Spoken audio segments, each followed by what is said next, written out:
Jean-Pierre Willem. Allez, j'appelle tout de suite à mes côtés parce qu'on a beaucoup de retard. Jonathan Amar, le président de Talent du numérique, administrateur Numéum. Qu'est-ce que tu fais? Bon, allez, je monte. Olivier Faron, responsable du pôle compétences formation jeunesse au MEDEF, ancien recteur, ancien patron de Normal Sup à Lyon, enfin ancien, comment dirais-je, de haute fonction dans le... Toujours vivant, style alive, mais côté entreprise cette fois-ci. Yves Kidd, encore plus vivant que jamais, président des acteurs de la compétence. Emmanuel Peter, le directeur de la formation des frais, qui représente les écoles d'ingénieurs. Et Maude, qui fait son retour, she's back. Maude, qui était là tout à l'heure. Alors j'ai un micro en plus. Est-ce que je peux faire un rapide tour de table? Cette question n'était pas prévue, mais quand on a entendu Jean-Pierre, quand on a vu ce qui s'est passé, comment dirais-je, au Sénat, puis au niveau du texte de loi, évidemment, je me retourne vers l'entreprise. Vous avez porté, j'allais dire, un peu de pédagogie sur l'apprentissage et l'alternance. Tous les sujets sur la régulation, sur la baisse des financements. Alors, côté MEDEF, vous êtes exprimé souvent. Qu'est-ce que ça vous inspire? Je souscris à fond à ce qu'a dit Jean-Pierre, et je le remercie parce que j'ai bu du petit lait. Le seul problème, c'est que je pense que dans la salle, on est convaincu, mais qu'il faut embarquer beaucoup plus de monde. Et ce que disait Jean-Pierre est très intéressant. On va parler, j'ai dû être auditionné 3 fois par des parlementaires. Ils disent tous, on adore l'apprentissage, mais ils s'apprêtent à voter des décisions contre l'apprentissage. Après, il y a des espèces d'effets Gérard Majax, puisque l'argent dont parlait Jean-Pierre, la CUFPA, qui est l'argent de la contribution des entreprises, 7,5 milliards, elle passe par l'URSSAF, elle devient une subvention publique. Ce que les organisations syndicales disent clairement, hein, la subvention publique, on est obligé de les arrêter. Après, il y a les fake news, dont je rappelle que les fake news sont diffusées, les fameux 14 000 € sont diffusés par la Direction générale du Trésor, qui devrait être plus sérieuse dans ses approches, en disant un apprenti coûte plus cher qu'un autre. Donc, nous, on a ce travail d'essayer d'enlever les fake news, puis après de faire un vrai combat. Et je reprendrai les propos de Jean-Pierre. C'est une question d'avenir. Et où est-ce qu'est l'avenir de notre pays? Puisque nous, on nous reproche, juste sans prendre trop de temps, on me dit oui, mais le MEDEF défend des investissements publics. Si les investissements sont pour les jeunes et qui sont justes, ce sont des investissements qu'il faut faire. Oui, c'est l'avenir. Et là, aujourd'hui, sur les 4 milliards d'euros qu'il reste par rapport aux 17 versés par les entreprises, sans compter le temps que chaque tuteur passe auprès d'un jeune, bon, sur les 4, 2 millions sont déjà pratiquement disparus. Je me tourne vers les apprentis qui sont là, puisque l'exonération des cotisations va passer à la trappe. Et les 2 milliards restants, simplement 2 milliards, versés par l'État, prime à l'embauche et autres, sont fortement remis en question. Donc ouais, oui, cette politique va s'arrêter. Et l'année dernière, moins 50 000 apprentis, et cette année, les chiffres vont être catastrophiques. Je ne veux pas me faire annoncer des mauvaises nouvelles, mais les mauvaises nouvelles sont là. Et Yves a souligné que ce CFA marche très bien. Une pensée pour tous les CFA, entre 30 et 50%, qui sont en difficulté extrêmement lourde, dont la survie est menacée. Quand on casse, ici nous sommes à Paris, Campus Condorcet et tout, mais des CFA dans des territoires, sur des branches particulières, ce sont des outils de cohésion sociale, il faut aussi le dire. Et là, entre 30 et 50% sont menacés et on ne les recréera pas parce que voilà, quelque chose a marché qui est en train d'être menacé lourdement. Yves, réaction aussi, parce que je vous ai vu, pardon, acquiescer. Pourtant, je suis de bonne humeur. mais non, mais en plus, alors déjà, merci, parce que c'est la première fois que je me retrouve avec 2 autres Yves, 3 Yves. Franchement, c'est une question d'âge. Génération. J'étais en train de me dire de ce côté-là, qui était hors de question maintenant que j'intervienne dans un colloque où il y a, il n'y a pas beaucoup de Yves. Maude, Jean-François et Jean-Pierre, parce que j'ai plus rien à dire. Mais si en plus tu parles avant moi, Olivier, j'ai encore moi rien à dire. Donc en l'occurrence, il va peut-être falloir changer de ton. Oui. Parce que la co-construction, elle a duré, elle est passée. Mais on se paye la tête de qui, quoi? Objectivement, on a fait des études d'impact, on a expliqué. La filière, tu le décris très bien, Olivier, aujourd'hui, ouais, c'est 30 à 50% d'écoles et de CFA en difficulté. Et pas que ceux qui sont nés en 2018, hein, y compris des CFA historiques installés, de branches importantes, des interpros. Attention, on risque d'avoir de mauvaises surprises. Et donc les chiffres, non plus je ne veux pas être oiseau de mauvais augure, mais budgétairement, la barre elle est à 700 000. Mais comment on peut imaginer, ambitionner pour un pays avec des KPI budgétaires issus de Bercy?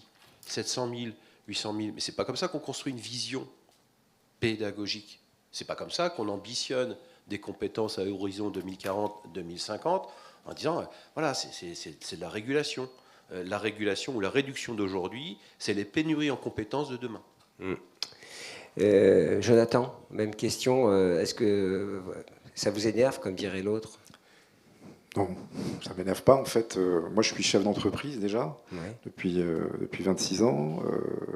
Je suis dans un syndicat professionnel dans le numérique et j'ai l'honneur de présider Talents du numérique, qui est une association qui regroupe en fait et les entreprises, le monde de l'entreprise et le monde de la formation et de l'éducation.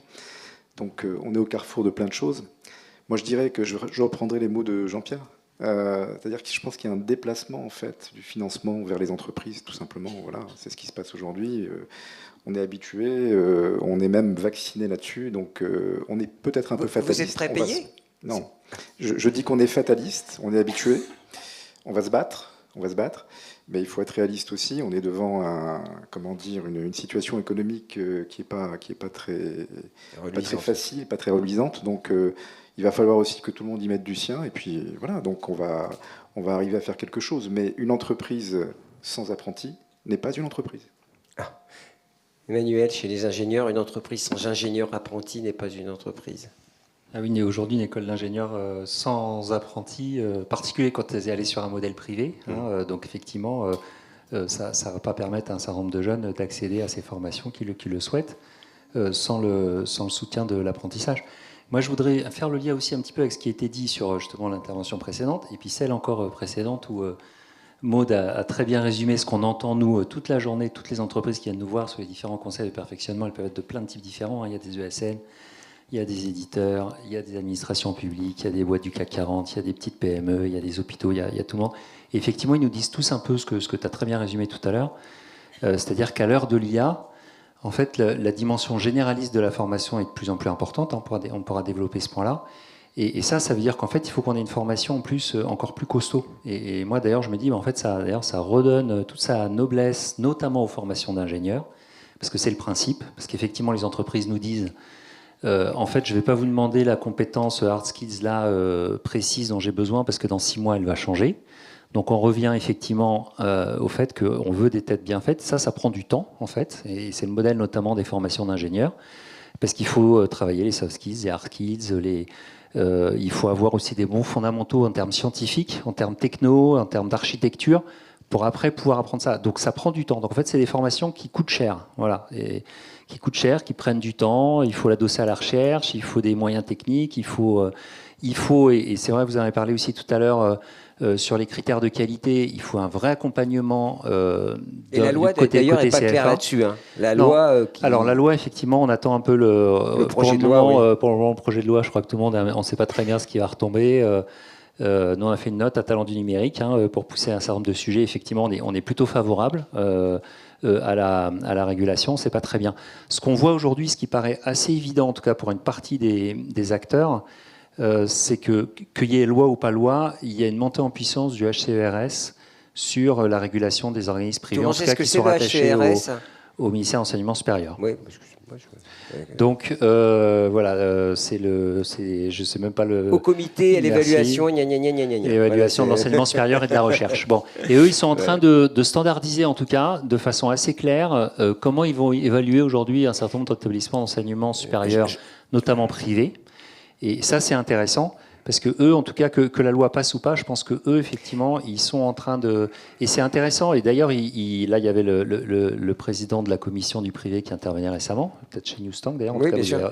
Je signale demain qu'on reçoit la présidente du HCERS demain matin. On vous lui posera toutes les questions que tu... je te laisse faire ton petit teasing.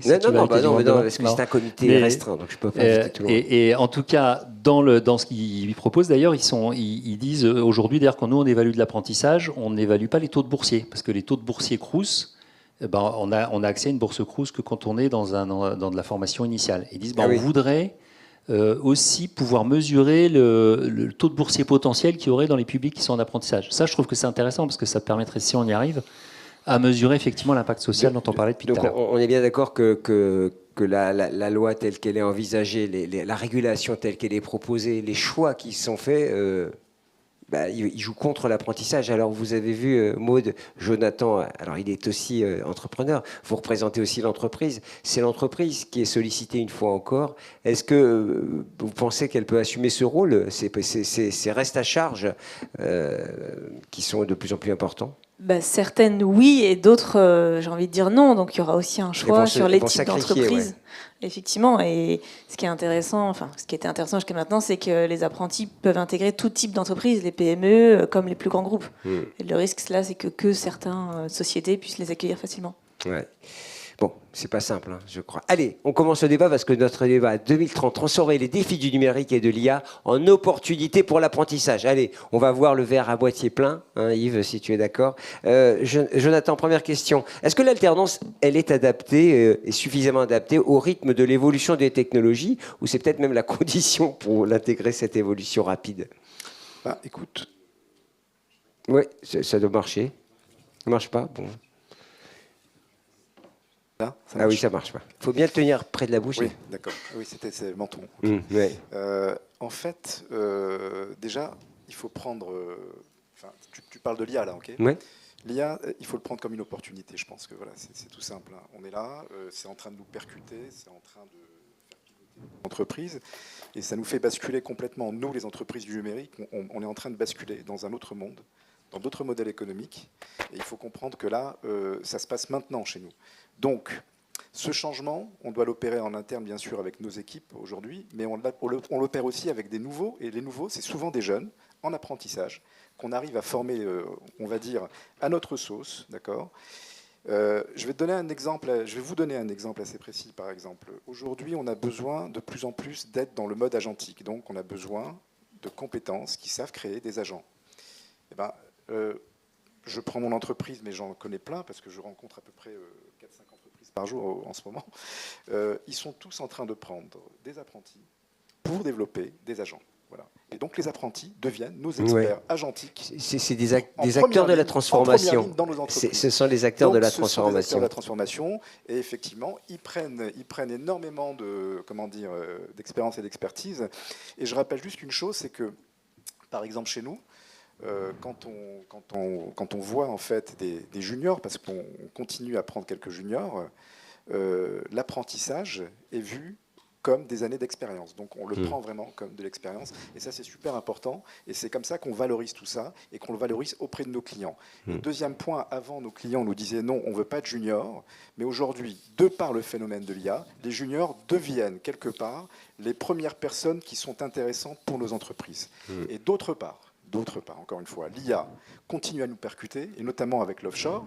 Avant, on allait chercher pas mal de choses au niveau de l'offshore. Aujourd'hui, l'offshore est remis en question par rapport à l'IA, et c'est remis en question grâce notamment à nos juniors et à nos alternants qui viennent et qui vont remplacer en quelque sorte ce côté offshore par du côté IA augmenté. Voilà. Maud, vous l'avez évoqué tout à l'heure, hein, ces juniors et l'apprentissage transforme parce que c'est des juniors expérimentés. C'est en cela que l'apprentissage apporte un plus dans cette technologie qui évolue à une vitesse de dingue, quoi. C'est ça, c'est en creux et en rebond de ce qu'a dit Jonathan. Alors on va prendre... C'est pas gagné les micros aujourd'hui. Hein, je suis complètement alignée avec ce qu'a dit Jonathan et je le constate dans mon entreprise également. On a vraiment embarqué tous nos alternants tech à l'adoption et à la configuration de nos agents métiers pour chacun de pans de métier. Ce qu'on leur apporte par contre, c'est la compréhension métier. C'est-à-dire qu'effectivement, à quoi ça sert cet agent, quelles sont les contraintes, quels sont les process associés. Donc c'est une véritable opportunité avec tous les métiers qui vont être associés aussi, hein, la cyber, le data, le cloud, qui va aussi, qui a déjà pris le pas de cette révolution. Olivier, du point de vue des entreprises, alors malgré tout ce qu'on a dit, on va prendre un micro, l'alternance reste le dispositif pour intégrer les jeunes, et j'espère en tout cas, puisque vous le défendez beaucoup. Et est-ce que c'est toujours un outil stratégique de recrutement aujourd'hui ? Oui, moi je pense que c'est vraiment, et ce qu'on dit, mes deux voisins le confirment, hein, dans l'entreprise, ce sont des acteurs qui jouent un rôle important et un rôle central. Et en définitive, c'est quand même le meilleur levier de réussite pour les jeunes. Ça remplit toutes les cases, c'est un formidable ascenseur social alors que souvent on entend des commentaires en disant c'est pas forcément vrai, c'est attesté, Jean-Pierre l'a montré. C'est un outil de formation au métier, c'est un outil pour apprendre l'entreprise, et on voit bien que les apprentis s'insèrent mieux avec des rémunérations plus élevées. Donc c'est vraiment l'outil qui a démontré tout son bien fondé. L'inquiétude qu'on a aussi, et la discussion était intéressante, ce que disait Maud sur cœur de métier ou métier transverse, c'est que le risque aussi, c'est que les grosses entreprises risquent de concentrer leur apprentissage plutôt sur les cœurs de métier. Donc c'est peut-être important, comme on a une discussion sur l'IA, de montrer que voilà, il y a plus une complexité et qu'il ne faut pas qu'il y ait une concentration de leur recrutement, parce qu'il y a des signaux inquiétants de certaines branches sur ça. Donc il faut faire un travail quotidien pour montrer, et chiffres à l'appui, on est en train de monter de nouvelles enquêtes sur ça pour dire, voilà, ça profite aux entreprises, ça a permis, parce que le succès est formidable, il faudrait commencer par ça, 2018-2026, de 300 000 à 1 million, c'est quand même exceptionnel, personne ne l'aurait prévu, donc il faut consolider. Olivier, est-ce que cette idée du reste à charge, parce que c'est toujours le reste à charge qui pose problème, c'est le point irritant pour les entreprises, ou finalement, en fait, elles sont... Jonathan, vous l'avez dit, en gros, nous, on est prêt à payer, de toute façon, on en a besoin, quoi qu'il en soit. Si j'étais ironique, ce qui peut m'arriver, l'année dernière, on a mis un reste à charge de 750 € aux entreprises de plus de 250 salariés pour les niveaux 6 et 7.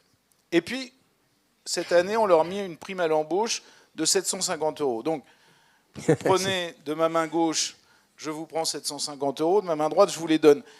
Donc, si on faisait une caricature du MEDEF, on dirait, est-ce que c'est pour créer des fonctionnaires? Parce que, honnêtement, un système à ce niveau-là, honnêtement, là, on est en plein délire. Et je parle sous le contrôle de mes deux voisins qui sont vraiment dans l'entreprise. Les entreprises, elles ont besoin de quoi? D'un cadre stable, d'un cadre pérenne, d'un cadre qu'elles peuvent comprendre, de règles du jeu, on ne change pas, qui adore le foot, on ne change pas les règles du jeu quand un match a commencé. Donc il y a besoin d'avoir une vision, et cette vision, elle ne peut pas être au gré des rabots. On est suspendu, effectivement, à ce qui va sortir du projet de loi de finances. C'est quand même pas très sécurisant pour engager des recrutements qui se font quand même à minima sur une année, voire sur 2 ou 3 années.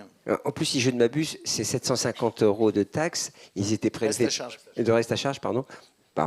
Ouh là là, tout le monde a repris d'un seul coup. Les mots, mais c'était prélevé par le centre de formation qui devait le reverser sous forme de cotisation ou de taxes, ce qui est ubuesque aussi. Voilà, donc c'est vraiment une usine à gaz. Une politique brouillonne. Et juste un mot, parce que Yves a défendu France Compétences, qui est courageux aujourd'hui, à la veille d'un CA. Je fais remarquer quand même que la somme versée par les entreprises, et mon voisin Jonathan a tout à fait eu raison de dire, ce sont les entreprises qui financent, mais le problème, il est surtout de comment cette somme est gérée et comment elle est distribuée. Et donc, le fait que nous n'ayons aucun droit de regard, je parle des organisations patronales, comme les organisations syndicales, comme les régions, sur la manière dont ces 11,5 milliards d'argent des entreprises est géré, pose question. Donc je suis moins en défense. Yves Inking, vous représentez les organismes de formation. Comment, dans cette transformation, transition profonde, mutation qu'on connaît, comment les organismes de formation doivent-ils se transformer, évidemment, face à l'IA, et puis plus largement face aux enjeux réglementaires? Alors, nouveaux contenus, nouvelles méthodes, nouveaux outils. Je complète, Olivier. Donc, Yves n'a pas défendu France Compétences. Il a dit que dans son cas particulier de Numia, ça s'était pas trop mal passé. Par contre, moi, j'en connais plein pour qui ça se passe pas bien. Donc le sujet n'est pas tant l'IA que l'investissement en formation qu'on est en train d'évoquer à demi-mot. Après, pour rester positif, je suis content de vivre cette période sur le sujet IA. Oui, c'est une accélération du temps. Oui, c'est très bien dit par mes deux voisins. Un jeune dans une entreprise en apprentissage, c'est pas un salarié bon marché, ça devient de plus en plus un actif qui va transformer et emporter la transformation de la boutique. On a besoin de gamins bien calibrés, ça a été très bien dit sur la première table ronde. Voilà, c'est pas Chat, c'est pas Claude qui fait à ta place, il faut que tu réfléchisses. Si tu mets n'importe quoi à l'entrée, il en sortira n'importe quoi à la fin. On l'a tous vécu, il comprend pas ce que je lui dis. Non, le problème, c'est pas l'outil, c'est toi. Donc ça, on le voit, on le vit, et dans l'entreprise, on a besoin de ces compétences. On a besoin de ces compétences pour des agents, ça a été très bien dit. On a besoin de ces compétences pour que eux, natives IA, puissent apporter aussi leur pierre à l'édifice de la construction de l'entreprise, et ça va aller plus vite. J'ai l'habitude toujours de prendre le même exemple. Nos grands-parents, nos arrière-grands-parents ont vécu la révolution industrielle. Nous, on est en train de vivre la révolution numérique. Et j'ai envie de dire, pour reprendre des termes de jeunes, ils jouent aux jeux vidéo, ils passent des heures et des heures en mode PlayStation, ils font des combos. Bah oui, nous aussi, on va faire des combos en termes de compétences. Le combo en termes de compétences, c'est l'intelligence artificielle, mais drivé par de l'intelligence humaine. Donc il faut les habituer, parce qu'il ne faut pas qu'ils deviennent feignants avec l'IA, il faut qu'ils deviennent créatifs. Mais les organismes de formation ont un rôle, Yves. Les organismes de formation, ils doivent aussi se transformer complètement. Mais ils se transforment. Alors aujourd'hui, sous la contrainte budgétaire, mais ce n'est pas le sujet d'aujourd'hui, et ils se transforment aussi dans la pédagogie. Ça a été dit à demi-mot par l'ensemble des intervenants. Aujourd'hui, tu as un référentiel pédagogique, tu as un titre, RNCP, tu as un diplôme. Aujourd'hui, je connais plein d'écoles qui passent ça dans des moulinettes avec un cadre pédagogique pour être sûr que le référentiel est bien appliqué de la même manière par l'ensemble des enseignants. Donc j'en connais qui disent non, tant que tu es à 5% ou 10%, c'est pas possible, il faut que tu sois à 2%. Après, c'est toute la dynamique de l'enseignant à emporter qualitativement cette dynamique auprès des jeunes. Après, tu peux aussi créer des modules spécifiques, tu peux créer des business games, des serious games que tu ne pouvais pas faire de la même manière il y a quelques années. C'est déjà parti, ça, aujourd'hui. Ouais, après, il ne faut pas en arriver aux caricatures. Le gamin, il fait son rapport, son mémo avec chat, il ne le relit pas, parce qu'on a encore des jeunes qui ne le relisent pas. Ça, c'est bête. Hein. Ça arrive, mais sauf qu'il y a un problème. C'est notre rôle d'organisme de formation, d'école, d'université, que d'accompagner ces jeunes en disant attends, ça se voit tout de suite. Et on a aussi parfois à l'autre bout des profs ou des enseignants qui peuvent aussi faire une correction directement par IA. Donc c'est de l'IA qui corrige de l'IA. Au bout d'un moment, on tourne en rond. Donc toute cette mécanique-là, elle est dans la pédagogie de l'IA. Et d'ailleurs, est-ce qu'il y a un sujet de recrutement des enseignants qui soit... Non, attendez, c'est un sujet sérieux. Est-ce que les enseignants, comment cette nouvelle génération finalement d'enseignants qui est hybride, qui ont intégré l'IA, je l'ai posé la question. Je vais juste parler de ce que je vis donc, à la direction d'une école en Martinique et dans un groupe où aujourd'hui je porte... Tu as dirigé quelques écoles quand même. Vous avez dirigé, pardon. C'est pas si difficile que ça de trouver des enseignants. Ah bon? Mais le vrai sujet, c'est qu'il y a les rétifs. C'est oh là là. Quoi. Et puis à un moment, c'est toujours plus facile d'embarquer une dynamique IA avec des jeunes qui ont envie de bricoler, de s'amuser, d'emporter une nouvelle dynamique. Et généralement, ces jeunes-là, ils emportent les rétifs. Voilà, donc aujourd'hui, on n'a pas trop de difficultés. Donc la conduite du changement est aisée. Emmanuel, non, je n'ai pas dit qu'elle était aisée. Ça dépend des interlocuteurs. Emmanuel, école d'ingénieur, les frais d'ailleurs qui a signé très tôt avec Assas, ça c'était très intéressant, un accord pour un établissement expérimental, si j'ai bonne mémoire, autour de l'IA et le droit. Donc on voit bien tout ce mélange, tout ce hybride, et je dis ça parce que c'était une vraie initiative intéressante, et de la part du président de l'Assas, et de la part de l'école d'ingénieurs. Je ferme la parenthèse. Question, est-ce que c'est difficile de trouver ces enseignants? Et puis deuxièmement, évidemment, une question, est-ce que l'alternance permet de mieux former à l'IA que la formation classique, puisque vous l'avez dit tout à l'heure, hein, quand on est les mains dans le cambouis ou les mains dans les tuyaux ou les mains dans les réseaux, c'est plus facile. Alors, il y a deux questions. Effectivement, sur la première, en fait, les enseignants, on les trouve. Alors, nous, on est une école importante. Hein, on a plus de 400 staffs permanents, parce qu'on n'a pas loin de 6000 élèves, dont 2400 en alternance chez Dimia. Donc, on a surtout des équipes qui sont déjà là, qui sont déjà embarquées et qu'il faut faire évoluer. Donc là, effectivement, il y a les early adopters, il y a ceux qui sont plus réticents. Donc on a une cellule support avec Benoît qui est là, une direction de l'innovation et du soutien pédagogique pour embarquer tout ça. Effectivement, s'appuyer sur les early adopters parce qu'on n'est jamais mieux convaincu que par ses pairs. Trouver aussi des modèles qui fonctionnent. Mais c'est vrai qu'on le voit plutôt comme une opportunité dans l'école aussi, de façon pour moderniser la pédagogie, parce que là, même des enseignants qui pouvaient être un petit peu à l'ancienne, ben là, ils n'ont plus le choix, quoi. Ils sont vraiment, et parfois, effectivement, il y a des enseignants qui vont très vite, et il y en a d'autres, finalement, qui vont moins vite que les jeunes. Et les jeunes, ceci dit, c'est pas homogène non plus. Mais voilà, donc en fait, on y arrive, mais effectivement, ça demande, en tout cas sur une grosse structure comme la nôtre, ça demande quand même une organisation, un certain nombre d'éléments, en même temps... bottom-up et parfois un peu top-down pour que ça fonctionne. Et l'alternance, justement. Alors, sur la deuxième question, c'est vrai, sur l'alternance, alors effectivement, c'est vrai que l'alternance, c'est très positif d'un point de vue pédagogique. Ça a des atouts sur la formation à l'IA en particulier, parce que eux, ils ont un peu un temps d'avance par rapport aux autres, parce qu'ils voient déjà comment c'est en train de se passer en entreprise. Ils voient que ça va très très vite en entreprise. Donc, ils reviennent à l'école, ils sont déjà Ils mettent la très pression sur tout le sensibilisés monde. à ça, ils mettent la pression sur les enseignants, sur tout ça. Donc, et puis, du coup, on peut utiliser ce qu'ils ont en entreprise. Et en fait, peut-être on va arriver un peu à la pédagogie qui doit évoluer. Et la pédagogie qui doit évoluer, notamment sur les évaluations, c'est que ça va tellement vite en fait que maintenant on n'évalue plus un savoir, on n'évalue presque plus un savoir-faire à un instant donné. On évalue une capacité réflexive Une à méthodologie. apprendre, etc. Et donc cette dimension réflexive, c'est vrai qu'elle est plus facile à développer chez les alternants parce qu'ils ont déjà justement plus de références en dehors de ce qu'ils voient à l'école. Et ils peuvent apporter plus de choses quand on est sur des exercices de ce type-là. Après, il y a quand même sur les alternants un petit risque qu'on essaye justement de limiter. C'est que ma vieille expérience en pédagogie, c'est que les alternants, souvent, quand ils reviennent à l'école, ils reviennent de l'entreprise. Ah non, mais en entreprise, moi je fais ça. Attends, je vais vous parler de ça, le reste, ça ne m'intéresse plus. C'est vraiment parce que lundi prochain, mon chef, il va me mettre là-dessus, sur la nouvelle stack machin. Donc pourquoi on ne la fait pas en cours dès aujourd'hui, quoi. Donc ils ont parfois, ils poussent beaucoup effectivement à un peu des sujets un peu immédiats. Et ce qu'on se dit, c'est ce qui se dit depuis tout à l'heure, c'est qu'effectivement, il y a besoin de revenir à des fondamentaux et à des bons fondamentaux. Donc là-dessus, moi, ma reco, c'est quand même faire attention à ne pas se faire embarquer par les alternants trop sur ces sujets-là. Parce qu'ils auront tout le temps aussi de développer ça en entreprise. D'abord, on se connaît bien parce que ça marche. Ça marche. Ouais. D'abord parce que Emmanuel est l'ancien président Talent du numérique et au conseil d'administration Talent du numérique. Donc on se connaît bien et on a pas mal de débats là-dessus. D'abord, moi j'inviterais tous les professeurs à venir dans les entreprises et à être un petit peu en immersion et à comprendre un peu ce qu'on vit et à essayer vraiment d'être réellement dans leur temps. Déjà.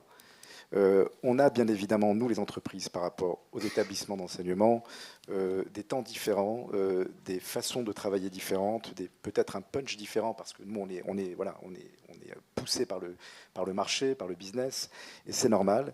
Et quand ces mondes se mettent ensemble, ça crée quelque chose de vraiment très puissant. Hein. Et c'est souvent, tu vas avoir un professeur qui va inspirer. C'est souvent des rencontres qui vont faire que, voilà, tu vas l'innovation, c'est comme ça, oui. Tu vas avoir des vocations numériques, d'innovation, et derrière l'innovation, dans un pays, c'est l'indépendance, c'est la souveraineté, c'est les territoires qui gagnent, puisque effectivement on parlait des territoires tout à l'heure, c'est l'égalité des chances, c'est la mixité, c'est beaucoup de choses. Donc c'est vraiment notre avenir à tous. Alors, j'en profite parce que vous avez repris. Pardon, si je peux juste là-dessus, deux secondes, parce que j'ai un point que j'ai oublié de développer, c'est ta question précédente, c'est vrai que l'intérêt d'avoir des formations en alternance pour nos enseignants par rapport à ce que tu dis, c'est que justement nous, on les pousse à faire du tutorat. Donc les tutorats, on a aussi des enseignants permanents qui justement vont voir en entreprise ce qui se passe et ça va dans le sens de ce que tu dis. Il n'y en a pas assez. Voilà. Allez, on enchaîne parce qu'on pourrait peut-être faire un petit duo tout à l'heure, mais c'est trop tard. Jonathan, alors, on va manquer d'étudiants, puisque la démographie, Jean-Pierre, tu l'as dit, la démographie a déjà chuté, on perd des collégiens, et puis alors en 2035, on descend profondément. Mais est-ce que 2030, on aura besoin de former autant de spécialistes du digital ? En 2030, pardon. Oui, bien sûr. Oui, déjà, on en a besoin aujourd'hui, déjà. On a eu 2 années, en tout cas dans nos métiers du numérique, on a eu 2 années très down, en fait, où ça a été la crise, effectivement. On a beaucoup lu, on a moins recruté. Aujourd'hui, ça repart. Alors, moi, je vous annonce, il y a à peu près 60 000 cadres qui sont en recrutement sur cette année. Donc, ça repart assez fort, c'est assez puissant. Et on repart aussi, on continue à s'accrocher, comme disait Maud dans une ancienne intervention, on s'accroche encore au niveau des juniors et on continue à les capter le plus possible. Donc on a besoin d'experts, on a besoin de juniors, on parle de cyber. Pas de job apocalypse alors, comme ils disent aux États-Unis. Non, pas aujourd'hui. En tout cas, j'ai pas de boule de cristal, je vais pas te raconter d'histoire, mais aujourd'hui, non. Aujourd'hui, on a besoin de tous les jobs. Ce que simplement je peux dire, c'est qu'il y a peut-être des jobs qui vont être un petit peu plus transformés, un petit peu plus percutés que d'autres. Je parle des jobs de développement, par exemple. Tu vois bien que les développeurs aujourd'hui, je crois qu'on a 500 000 développeurs en France, ça ne va pas beaucoup augmenter en termes de recrutement sur le pays, mais ils vont être augmentés avec de l'IA. Et tu t'aperçois que quand tu prends quelqu'un qui ne sait pas, coder et quelqu'un qui sait coder, un vrai développeur, le développement est beaucoup plus efficace, beaucoup plus intelligent. Ça veut dire que quelque part, le prérequis à l'IA, c'est le savoir. C'est la base. De là. Allez, on enchaîne parce que je crois qu'il est très tard. Hein, on enchaîne. Et c'est à vous, Maud, que je pose la question suivante. Alors, est-ce que vous avez, puisque vous avez vu, c'est la date 2030, est-ce que vous avez une idée du profil en 2030 du jeune ingénieur ou du jeune tech que vous allez recruter? Il sera hybride, il sera augmenté, il sera... Qu'est-ce qu'on Oui, on parle beaucoup de développeurs augmentés pour les développeurs, on parle d'orchestrateurs d'agents. Pour de vrai, je reprendrai les termes, on n'a pas de boule de cristal. En tout cas, ce qui est sûr, c'est que dans les dernières années, on n'a pas arrêté de s'adapter et il faudra encore continuer à s'adapter. Il faut qu'il ait la compétence technique, elle restera essentielle, mais il faudra le relier à l'utilisation, en faire quelque chose de valeur ajoutée. Hein, cette IA-là, il ne faut pas l'utiliser n'importe comment. Donc pour moi, il sera hybride, forcément, avec de l'expertise technique et l'augmentation IA. Et humaniste, parce que souvent on le dit, un directeur d'école d'ingénieur, il faudra faire plus de philosophie avec l'IA, parce que pour comprendre le monde dans lequel on est, il faudra aussi un peu de... Mais c'est pas au professeur d'université qui me dira le contraire. Passer le micro à Olivier. Olivier, est-ce que les entreprises sont prêtes à faire l'effort? Qu'est-ce que vous ressentez? Parce qu'on leur a demandé beaucoup, hein, je suis d'accord.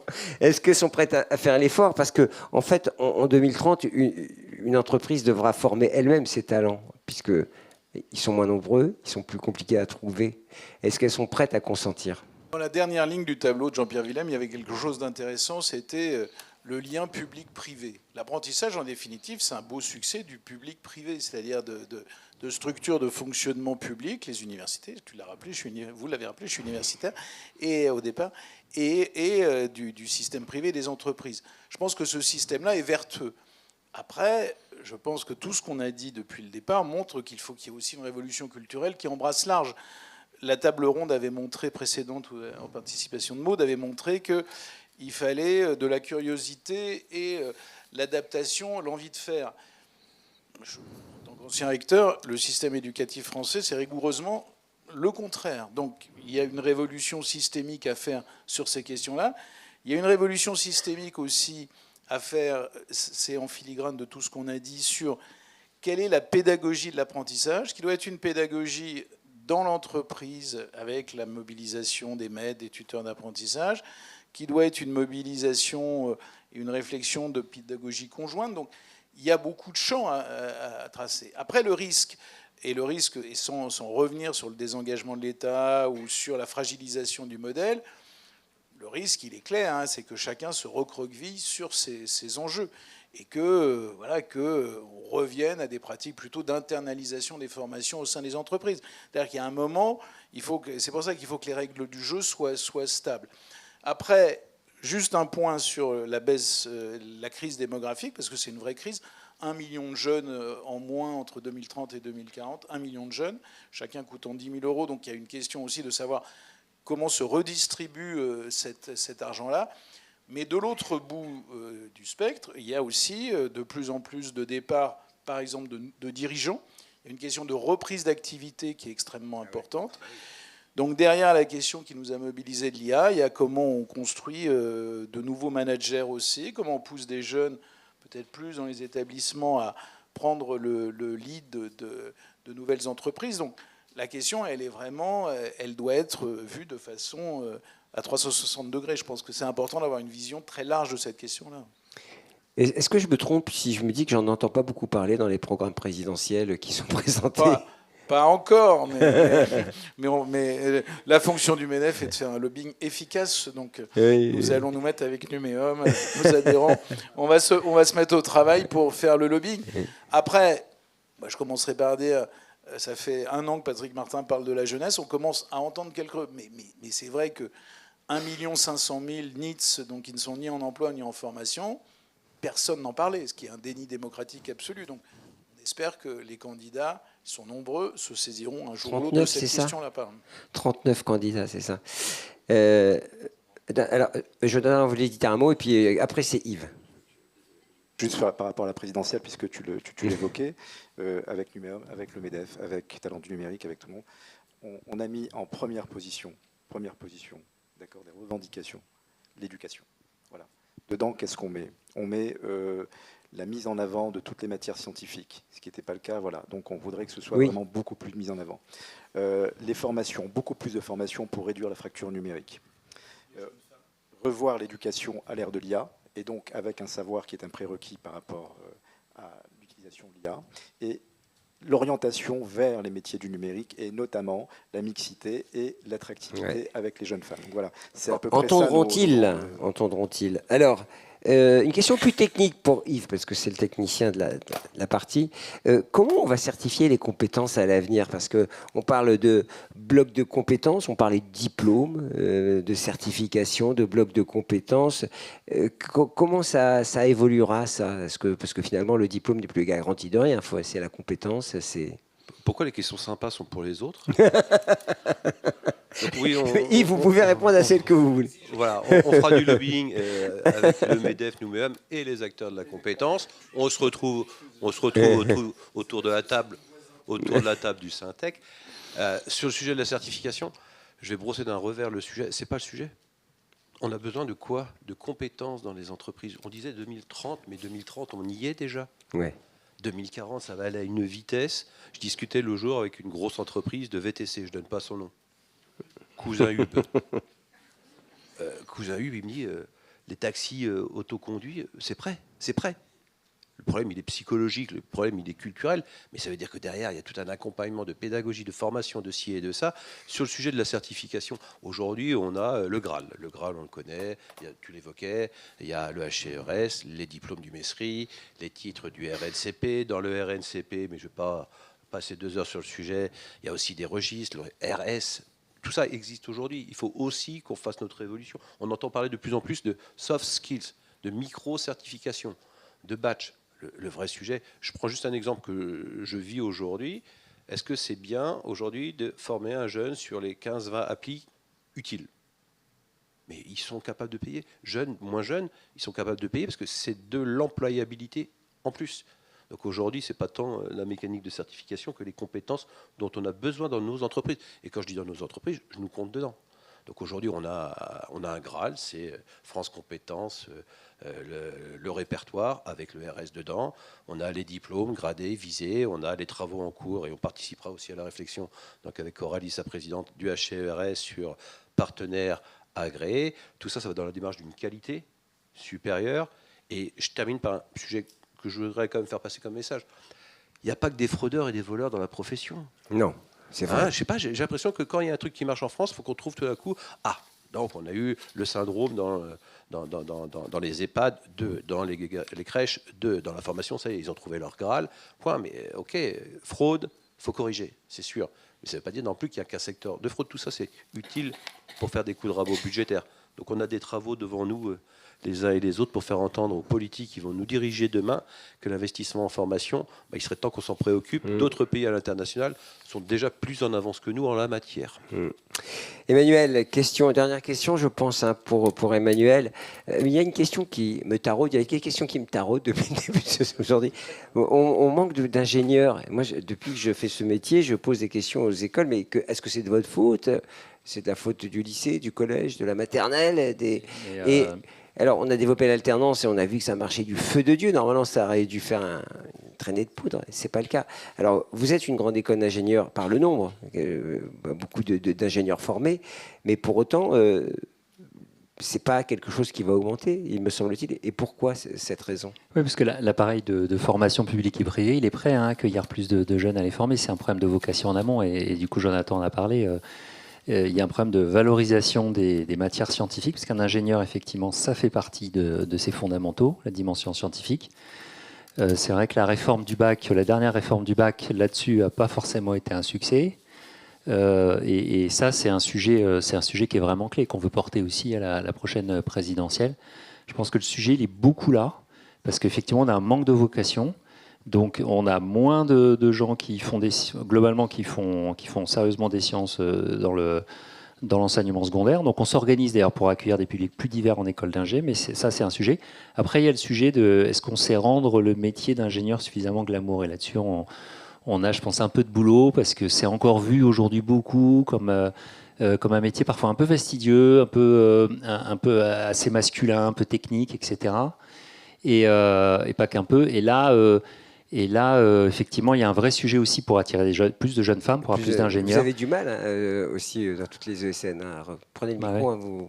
Je vous coupe un peu, Emmanuel, pardon. Parce que moi, Effectivement, c'est un enjeu qu'on a tous en commun et Talents du numérique travaille pour ça. Il y a des associations aussi, Femmes numérique, et elles bougent également plus. Et oui, Elle pour toutes aussi, Tech pour toutes, bien sûr. Moi, je voulais parler de Elle bouge aussi, qui plus globalement, au-delà du numérique, travaille pour attirer des jeunes femmes vers les métiers digitaux, numériques, mais dans le monde de l'industrie globalement. Et ça passe par démonter les a priori, les stéréotypes, et sur un public de plus en plus large. C'est-à-dire que là, Elle bouge, c'est des marraines, des salariés dans les entreprises qui viennent dès les collèges, et même écoles et même primaires maintenant, témoigner. Ça se passe en maternelle. Exactement. Parce qu'on fait faire de la poupée aux filles et puis on met les mecs à tourner les écrans. Non, on essaie de démonter tout ça, oui, effectivement, dès le plus jeune âge. Et effectivement, après, c'est aussi les conseillers d'orientation, les professeurs qui sont vraiment, et les parents, bien sûr, qui sont des prescripteurs par rapport à tout ça. Bon, Yves, c'est la fin. Juste, on peut peut-être demander à nos intervenants, 2030, un mot pour 2030. Alors, j'ai bien compris, Yves, tu as dit 2040, 2050, donc tu prends la date que tu veux. Olivier, un mot peut-être qu'on pourra passer à celles et ceux qui vont se présenter, les 39. Oui, moi je pense que ça a été dit, l'enjeu il est fort, l'enjeu il est de considérer qu'il faut construire une espèce de GPEC de la nation, c'est-à-dire que les sujets dont on a parlé sont des sujets qui sont vitaux pour chaque actif, et à long vitaux terme. Pour les entreprises et vitaux pour le pays. Et juste, je conclurai par un chiffre. Mario Draghi a fait un excellent rapport sur l'Europe. Il dit que 60% des actifs chaque année doivent être formés dans tous les pays d'Europe. Et malheureusement, on est presque à moins 10%. Donc c'est un enjeu qui dépasse les questions j'allais dire de chapelle. C'est un enjeu pour le pays. Donc espérons qu'en 2027, ça sera bien repris. Oui, on espère. Jonathan, un mot ? Un mot déjà, je voulais juste te dire une chose. On devrait profiter de l'opportunité de l'IA pour féminiser la tech et donc féminiser l'IA. Voilà. Donc c'est une opportunité extraordinaire qu'on a pour attirer la moitié de notre population quand même. On a 51% de femmes. Mais elle n'a jamais été repoussée. Hein. C'est un problème parce que personne n'a jamais repoussé les femmes de l'industrie. On a un moment, c'est maintenant. C'est maintenant. Donc là, on a un It's now or never. On a un petit truc à Elle faire. est être 2030, 2030 ou 2027 ou 2040 pour Yves. Alors 2030, le plein emploi, la France 3e puissance mondiale, complètement autonome numériquement. Les GAFAM ont disparu au profit de la société française informatique. Bon, voilà. C'est Twilight Zone, c'est Twilight Zone. J'espère. En tout cas, vous qui êtes un pro, ce qu'a fait de fermer le robinet anthropique a démontré comment on est à la merci sur le plan techno des GAFA. C'est-à-dire que là, on l'a pris en pleine poire et il est temps de se reprendre. Je suis d'accord. Moi, je dirais 2030. Je pense que ce sera toujours un monde où on va continuer à apprendre en marchant, où on doit s'adapter. Et donc, on a vu que l'apprentissage avait un vrai élément de différenciation par rapport à ça. Donc, je pense qu'il y a un bel avenir pour le CFA Nouméa. C'est bien, tu vas voir, c'est bien de passer dans les derniers. Donc moi je vais faire un mot, mais alors plus court, mais je vais compléter. Graal, quand je dis Graal, que ce soit l'IA, moi je le perçois comme un Graal potentiel, c'est un accélérateur, c'est un booster de compétences, on parle quand même souvent et toujours de compétences. Après, 1, 2, c'est bon. Et Graal aussi, au titre, on en parle depuis tout à l'heure, de l'apprentissage, quoi. Ça marche. Ça fonctionne, que ce soit 2030 ou 2040, je ne vois plus comment, tu le disais, on va pouvoir revenir en arrière, alors qu'on essaye de désinciter, je te citerai, je ne connaissais pas le terme, qu'on essaie de désinciter pour des raisons budgétaires, très bien, mais personne n'est dupe. Donc il va bien falloir à un moment réinciter, ou en tout cas réenclencher la dynamique positive, avec tous les vœux que tu as faits. Emmanuel, ça te revient, l'ancien président de... Si j'avais un vœu pour 2030 ou 2040, même 2030 c'est encore mieux. Et vers l'au-delà, et vers l'infini et au-delà. On l'a dit, on priorise pas assez notre jeunesse. Et en fait, on doit travailler pour notre jeunesse. Et que 2040, ce sera le monde de notre jeunesse. Et si, effectivement, on arrivait à être tous alignés, politique, médias, je te mets dedans, entreprises, institutions diverses et variées, pour vraiment que la jeunesse soit la vraie priorité du pays, qu'on soit tous alignés pour lui construire... l'avenir et la vie professionnelle qu'elle mérite. Merci beaucoup. Allez Yves, tu viens avec moi. Qu'est-ce qui va se passer? Yves, je te donne un micro. Ah oui, ils s'en vont. Bon, au revoir. Yves, qu'est-ce qu'on fait alors maintenant? Merci beaucoup. Merci d'abord Merci, infiniment Olivier. à tous nos invités. Je crois que c'était une table ronde d'un très haut niveau. Merci Jean-Pierre, tu as été fidèle à la promesse que tu m'avais faite, bien au-delà. Moi, j'ai retenu quand même que l'IA était une formidable opportunité pour l'apprentissage et pour les apprentis dans le numérique. Je pense que c'est un vrai message fort, parce qu'au moment où on dit le contraire, parfois par rapport à l'approche junior, on en était convaincus, mais je pense que là, ça nous donne encore plus de force. Deuxièmement, la féminisation par l'IA, je crois que, en tout cas, il y a un sujet là-dessus, vous l'avez dit. Voilà, le message d'optimisme, j'espère qu'on l'a partagé ensemble. Je suis infiniment satisfait de cette prise d'auteur. Je crois qu'ici, à Condorcet, dans un endroit quand même assez inspirant, on a réussi un exercice forcément un peu frustrant parce qu'on a tellement à dire sur ces sujets. C'est l'intérêt du cocktail qui suit d'ailleurs, de pouvoir prolonger ceci. Je voudrais terminer en te remerciant, Gilbert, d'avoir plongé, on peut t'applaudir, franchement, Newstank. Merci. Tu entretiens la flamme, tu es engagé, ton média, mais aussi de façon plus personnelle dans ces domaines. C'est vrai. Et je te remercie d'avoir accepté cette invitation, de venir animer cette table ronde. Merci Je ne suis à pas toi. déçu. On a besoin de tout le monde, on a besoin de vous, on a besoin du MEDEF. Merci Olivier, c'était très précieux aussi de t'avoir ici. Ouais, oui. Ensemble, les talents numériques, on a du travail. Tu peux compter sur moi, tu peux compter sur nous. Et puis Yves, tu m'as convaincu de rejoindre les acteurs de la compétence, mais je crois qu'il faut qu'on discute encore du prix. Voilà. Je vais inviter le nouveau président à me rejoindre pour la conclusion. Et puis, nous aurons un petit passage de relais sympathique. Le mot de la fin et surtout le mot du début, cher président, te revient. Donc, tu as le droit de faire court pour une fois.